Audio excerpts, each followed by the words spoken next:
The all-new Yamaha V6 Offshore F350. It's a featherweight knockout, the lightest 350 horsepower outboard on the water, exhilarating boating and incredible control in a powerfully light design. The Yamaha V6 Offshore F350.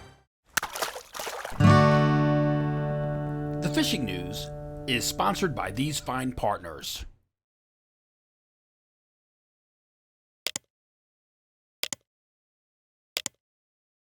The New Jersey Delaware Bay Regional Video Fishing Forecast is coming to you one day early this week because of the holiday on Thursday, July 4th. And hopefully, like me, you have 2 additional work days free this week to enjoy a 4-day holiday weekend. I'm Jim Hutchinson with the New Jersey Delaware Bay edition of The Fisherman. And it is Wednesday, July 3rd, not the typical Thursday video release. July 3rd, which means as of this past Monday the 1st, black sea bass is back in play at the Jersey Shore. A 1-fish bycatch allowance for the month of July and August, a 12.5-inch size limit. Now, the Fisherman Magazine's members, our paid subscribers, this week's edition was mailed to you earlier this week on Monday. That cover shot of the recent Dreamboat doormat fluke up at True World Bait and Tackle in Bayonne by Aldo Payanessa. It's a pretty solid description when you look at the text, the call-outs of last week's action and how things were impacted even through the weekend from the upwelling that comes from those southerly winds. A northerly blow on Monday to start the week could be what we need to normalize inshore water temperatures and prompt a good bite on fluke and sea bass this holiday weekend. Colder temps at the bottom though. That's where that upwelling comes from, that colder water temperature down at the bottom. That's really what's impacted the bite. That's not to say the fluke aren't there. Typically this time of year is when the divers and the spear fishermen get in touch with me and they say they're loaded. There's a lot of fluke on the bottom. They're just not biting. Hopefully that's the thing, because they have been all over the place at this point. But when conditions approve, hopefully this week, this July 4th holiday weekend at the Jersey Shore, it could be lights out. Again, it's not to say they're not here. Tom Godfrey, he let me know he just enjoyed a birthday outside the inlet at Barnegat Light Reef, got his personal best, 27 inches, 7 pounds. So yeah, the wrecks and reef sites, the artificial reefs, New Jersey and Delaware, they're starting to produce at this point. Ronaldo Mall broke his personal best record, 26 inches, also 7 pounds, in the Belmar area while out on his kayak. Added a couple of 20 inches as well. I'm assuming because he was on his kayak, that means he was inside Shark River. So yeah, the salty rivers, the inlets, and the back bay waters are producing well. Fluke, not necessarily sea bass, but fluke as well. A look at the tide chart for Thursday, July 4th. Open ocean beaches, roughly 6:45 a.m. So you got the high tide, 6:45 on Thursday. You'll mostly be fishing the outgoing tide, but depending on where in the back bays and rivers you start your morning and when, you may be working on the tail end of the incoming tide. So a little bit more of that colder water from the ocean to start. I would anticipate some solid surf and riverside action with summer flounder in the next few days. The sod banks, the bulkheads, the piers, the jetties. Once again, my work week this week started off the same as every other week with another text from Adam Aguiar, quote unquote, look, I'm fishing and you're at your laptop. Yeah, more good fluke for Adam from shore. Maybe I should have been a professor, a teacher, get that summer off. Thanks, Adam, I always appreciate it. So yeah, if you're working the surf, bucktails and jigs, and tip them good. For more than 20 years, anglers everywhere have come to know one thing, that nothing says no to fish bites. Remember that July edition of the Fisherman Magazine has shore-bound fluking tips and tactics covered inside. Look for Captain Ben and Chuck Manny on the cover, but turn to page 20 of the New Jersey Delaware Bay edition for the full article by Nick Honicheski. Now, sometimes you got to keep in mind a traditional fluke rig like you might use on the boat needs to be modified in order to get dialed in on that surf fluke bite, especially when the fish are a little bit finicky. On this week's Open Boat, Jenni offers a few tips and tricks for modifying your surf rig while fluking, and this will benefit you in the weekend ahead if you're thinking about jumping into the surf, catching a few summer flounder. Hey everyone, welcome to this week's Open Boat. Now today I'm going to show you guys how to modify your fluke rig when you're fluking off the surf. Now there's a lot of times when a fluke bite, they can be finicky, so presentation is everything. So there's a lot of times when you have to come prepared, you got to be ready to build up your rig. So let's get started with the basics here. I have my leader material here. I have it a little bit thicker just so you can see it, but usually I do 20 to 30 pound when I'm fluking off the surf. And this is your top. You're either uni to uni knot connected to your braid, or you have a barrel swivel attached to your braid. Now at the very bottom, you just have a loop here, and you can either do a bucktail or a sinker, but we're going to start with the bucktail route first. We'll get into the sinker after when we modify the rig. So here I have a Magic Tails hoochie jig in glow, and we're just going to feed the leader through the eyelet. We're going to wrap it around, and we're going to attach the jig to the rig. So once that is attached, you can literally just fish that. That could be your whole rig right there, because when you're fluking off the surf, you don't need a lot of weight, and you want it to flutter and jig as you go fishing down the surf. So that's one option right there. Now, to modify it even more, you can do, of course, you can change the bucktail, you can do a jig head, you can do a hair bucktail, whatever floats your boat. This is the fun of tying your own rigs. You can find stuff that works best for you and what works best for the fish. So a little ways up from your bucktail, you're gonna do a dropper loop. So if you remember a couple episodes back, we were doing how to tie knots and stuff like that. So the dropper loop, you're gonna take it, pass it over, and you're going to make a little loop, 1, 2, 3, 4, 5. Take the big loop, pass it through the little loop, and then pull with your teeth. And pull with your hands too. That creates a dropper loop. Look at that, perfect. So, what you can put on this dropper loop. This is the fun part of accessorizing a rig. Of course, you have your hook. I like to use a bait holder hook. When you're fluking off the surf, 3 or 4-0. When I'm on the boat, I do a 6-0 bait holder hook. I could put that on there, but another modification, before I put the hook on there, I have these handy dandy little things. They are called Tsunami hollow teasers. They're super lightweight. There's literally like no weight to them at all. And what you could do is they have a little hole on their like nose here. You feed your leader material through, and that just flutters at the end of your dropper loop right there. And then you have space here to add your hook onto the bottom. So you have that going for you, which is nice as a teaser. Now, another modification, because fluke, believe it or not, can be picky, and I have experienced this before, where that rig doesn't work.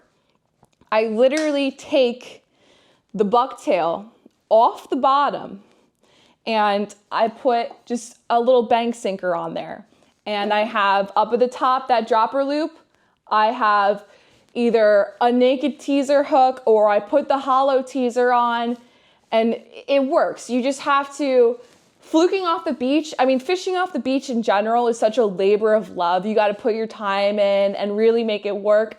But fluking off the beach is such a challenge. Stay tuned for next week's Open Boat when I give you helpful tips on that when we hit the surf. But you got to put your time in and make it work, and sometimes you're gonna have to modify your rigs. It's not gonna be, oh, this is perfect, I'm gonna catch fish on this. Sometimes you gotta take the bucktail off, put a jig head on. Take the bucktail off, put a sinker on, put a naked teaser hook up on the dropper, put a hollow teaser on the dropper. Change my bait color if you're using gulp or bait mule or whatever bait you're using. Sometimes it's trial and error, but when you make it work, it's even more rewarding. Now, like I said, stay tuned for next week's Open Boat, and I'm gonna take you on the beach, and hey, maybe the week after that we can take you fishing. Who wants to go fluke fishing with me? I know I wanna go fluke fishing, so why don't we do that? Everyone, enjoy the holiday. Happy 4th of July. Go out there, get some fish. Don't get sunburned and enjoy the holiday weekend. And I'll see you guys on next week's Open Boat.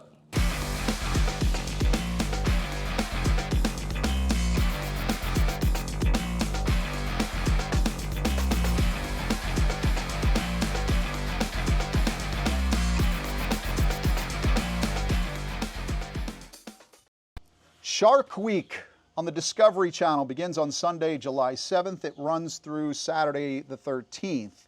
Honestly, I lost a lot of interest in this sensationalized Shark Week broadcast on Discovery, although I'll probably tune in at some point. I did see headlines out of Virginia last week. This is great. Apparently, they don't even call them shark attacks anymore. It's, quote, marine life bite. You don't want to offend the sharks, by all means. We'll go back to my bookcase again this week, Close to Shore and 12 Days of Terror, 2 books commemorating the anniversary this week of the Jersey Shore shark attacks of 1916 at Beach Haven Spring Lake and up Matawan Creek. That occurred between July 1st and the 16th, 118 years ago. I highly recommend both of these books, either of them, for a little beach reading over the 4th of July weekend. These marine life bites gave birth to the book and movie Jaws, and ultimately the Discovery Channel's week of shark programming, and a heavy dose of guilt, fear, and loathing placed upon shark anglers in the United States. Remember, I keep having these social media debates with people. You are not allowed to target sandbar sharks, aka brown sharks, or sand tigers. You can shark fish in the surf, but you're not allowed to target these species. You can't even fish for them on purpose, even catch and release. And if you encounter one, you have to release it as quickly as possible. You don't want to go climbing all over the shark and get your photo taken, because that's borderline against the law. That said, New Jersey Marine Fisheries Council meets next Thursday, July 11th.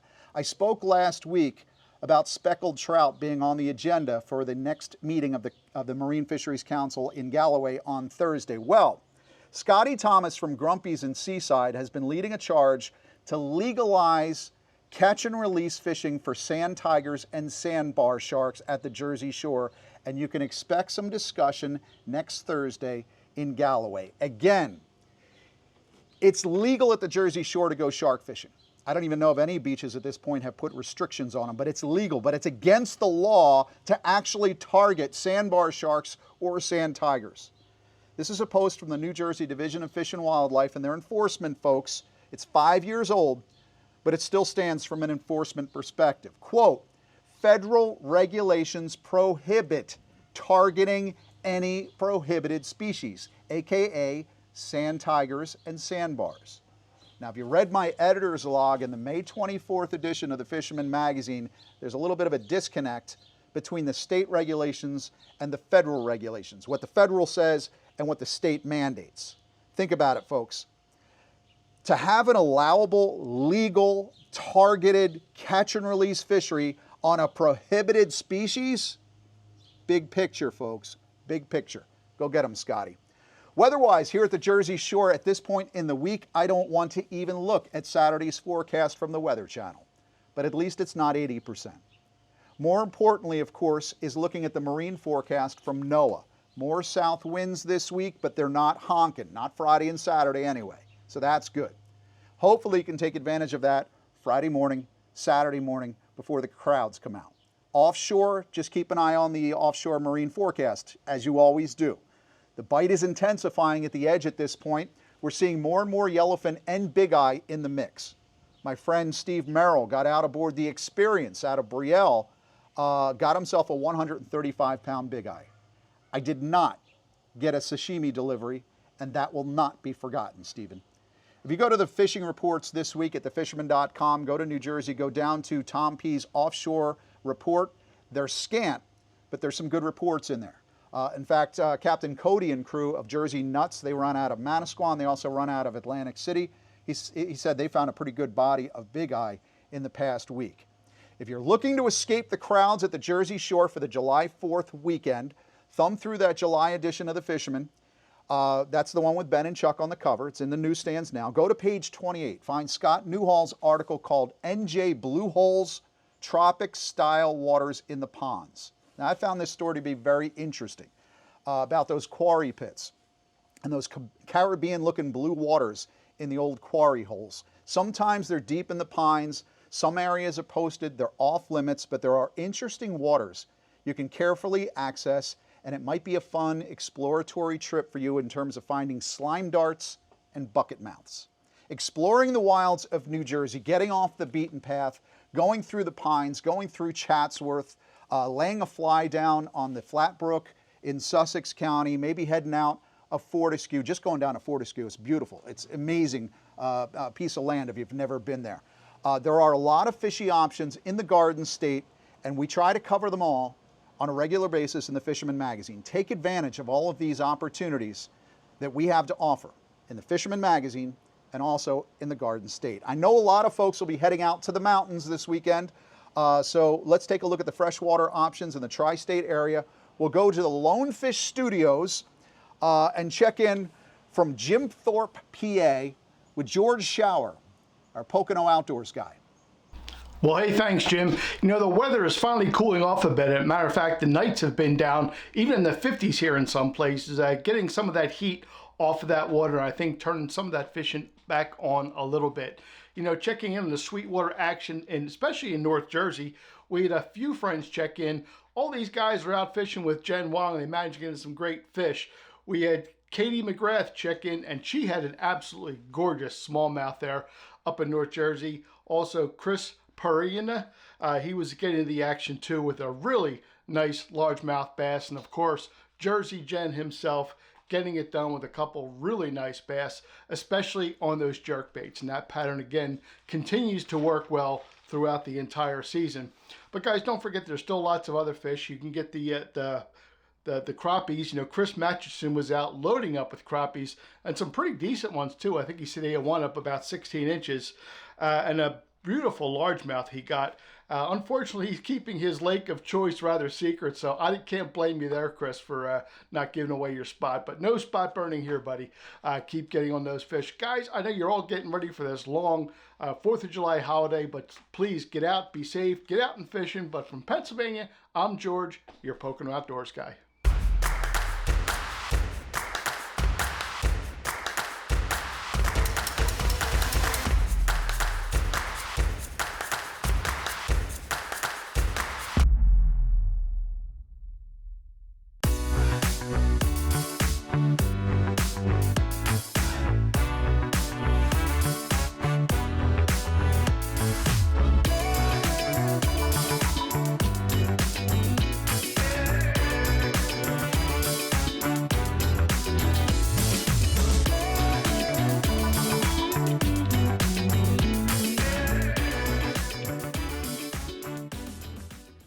In addition to fluke and nighttime sharks, cow-nosed rays are now on the prowl in the New Jersey, Delaware surf. You have tasty kingfish as well, which will chomp on fish bites impaled on a small number 6 to number 8 hook. You'll see that tip in Bob Mesak's article on page 35 of this month's edition of the Fisherman magazine. Hearing more and more about Spot, aka Lafayette, Cape May goodies. They're appearing in my area here in northern Ocean County on the upper stretches of Barnegat Bay, also along the Raritan Bay shore. This was probably the very first ever saltwater panfish that I ever caught as a kid growing up in South Jersey. They make great baits. Yeah, you can have a fish fry if you get a bunch of them, but they make great baits. Spot are very hardy. They last a good long time in your bait pen and your live well, and they are terrific doormat fluke baits. We have a lot of tournaments, fluke tournaments at the Jersey Shore to talk about in the month of July over the next couple of weeks. I want you to keep that in mind if you encounter some of those spot. There are a lot of panfish or junk fish, if you will, that we anglers often scoff at, but we shouldn't. A few years back in the Fisherman magazine, we wrote an article, Toby Lipinski did it, on prepping sea robins for the table. Don't laugh. I encourage you to take the next big sea robin you catch, take off those back straps, bring them back. You know, the same pieces of meat that you would usually use for fluke strip baits, Skin them, fillet them, bring them back, serve them with the rest of your fish fry. I'm telling you, you're going to say, why haven't I been eating these fish for years? Young Grayson DeTrizio here had a hefty sea robin caught on a ball jig while fluke fishing on the Real Beauty out of Atlantic Highlands the other day. You subscribers, don't forget, I talk about sea robins being edible and being darn tasty at that as well. We also added sea robin to our Dreamboat Fishing Challenge. And we did that to open up some more opportunities for everybody to participate. I'm willing to bet that whoever wins that Steiger in the Dreamboat Fishing Challenge at the end of this season will probably be on the board under the sea robin category. That's just a tip for you folks that are gunning for Dreamboat greatness. One more tip I'm stealing from my good friend, Captain Brian. A lot of Jersey Shore headboats of late have been scoring impressive catches of Ling, or red hake. It fights like a wet towel, so it's not exactly a favorite target for sport fishermen. However, on the table, Ling is terrific. Even more so, as I learned from Brian, gut them, head them, scale them, salt them good, and put them in the fridge covered with saran wrap for about 24 hours. Then the next day, take them out, rinse them well, pat them dry, and then put on a drying rack, maybe with a fan blowing across to help dry for 2 or 3 hours. The fan helps too if you're doing this outside. If your spouse won't let you do it inside, it'll keep the flies off. All right. Captain Brian tells me that after that period of time, the drying for a couple of hours, he smokes them 2.5 hours at a temperature between 160 and 100 degrees, then chills them in the fridge overnight. Folks, it's just as good as smoked whiting. Fantastic. It's perfect for a gathering around the bar this 4th of July holiday weekend. Captain Brian, thank you for sharing. It is a weekend to be celebrated festively with family and friends. In a letter to his wife on this very day, July 3rd, 1776, founding father John Adams said that American independence, quote, ought to be solemnized with pomp and parade, with shows, games, sports, guns, bells, bonfires, and illuminations from one end of the continent to the other from this time forward. Things couldn't be said any better than that from our founding father, John Adams. Of course, you have to go back into a little bit of history to realize that it took several days for the the Declaration of Independence to be signed. It is always celebrated on the 4th, but John Adams always said to celebrate it on the 3rd. Why don't you just celebrate it all week? It's going to be a 4-day weekend. God bless the United States of America. I'll leave this week with a special segment here, an honor I received from the folks at the Manhattan Cup, an event that is as patriotic as just about any other fishing tournament you'll ever experience. My thanks to the Wounded Warriors and to everyone involved in the Manhattan Cup. And it's an honor for me and the Fisherman magazine to be part of this great event. It's also an honor for me to be here with you every week. I've been here every week doing one of these video fishing forecasts since February 2015. I haven't missed one. I don't plan on missing one. Catch them up, and I will see you out there. God bless the USA. This was going to be a belated presentation of an award that we give out every year for the Manhattan Cup. If you're not familiar with the Manhattan Cup, it was held on June 7th. It's usually the first Friday every year, and it's to benefit veterans, to get as many of them out on the water as we possibly can. It's held at the Liberty Landing Marina, and for the last 5 years, the Fisherman magazine has been one of the major sponsors and has handled a lot of our advertising and promotion as part of that sponsorship. And we are sincerely grateful for everything they've done. One of the awards that we give out is called the Sportsmanship Award. And the Sportsmanship Award is presented to an angler that demonstrates the best sportsmanship on or around the tournament. And this year we were going to give it to somebody that you all know, but he kind of snuck out early from the event because he was feeling a little under the weather. It was a tough day. But that's okay. We're glad you're there again. You've been at 5 in a row, I believe. I think probably more than that. And you've also fished the tournament. Now the award is called the Sportsmanship Award, but it's really our way of saying thank you to somebody who has not only presented the best in angling sportsmanship, but also someone who has benefited the tournament through the goodness of their volunteerism and out of the goodness of their heart. And this year we'd like to present it to, what's your name again? Jim Hutchinson. Let's say it's for the Fisherman magazine, and as far Yes. as being benefited, I appreciate that. But the Fisherman magazine has always benefited. Yes. The entire resource has. What Gary didn't say about the Manhattan Cup, I've been kind of involved with it in a way as an angler, participating and promoting the tournament for a long time, since its inception. And it's funny, when the Manhattan Cup first started as a catch and release striper tournament, a lot of folks kind of turned their nose up, I think. Yeah, I mean, Sure. The Manhattan Cup was always elite. It was always special. Yep. But at that time, all the tournaments were all about kill. That was 23 tournaments ago. Is that how long it's been? It was the first tournament in the Northeast to ever have a completely all-release event. Which today is sort of it's the norm, and you guys have actually become more of a model for so many other folks to have a catch and release tournament based on length and girth, and it's really special. And the other things about the Manhattan Cup, obviously, it supports our American servicemen and women, the wounded warriors and the vets, and Nico does such a fantastic job.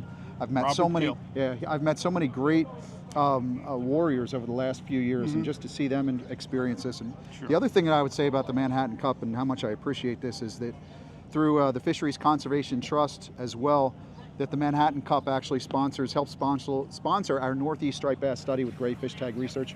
We have a fish swimming around with a mini PAT satellite tracking device right now called the Manhattan Cup. So thank you for that.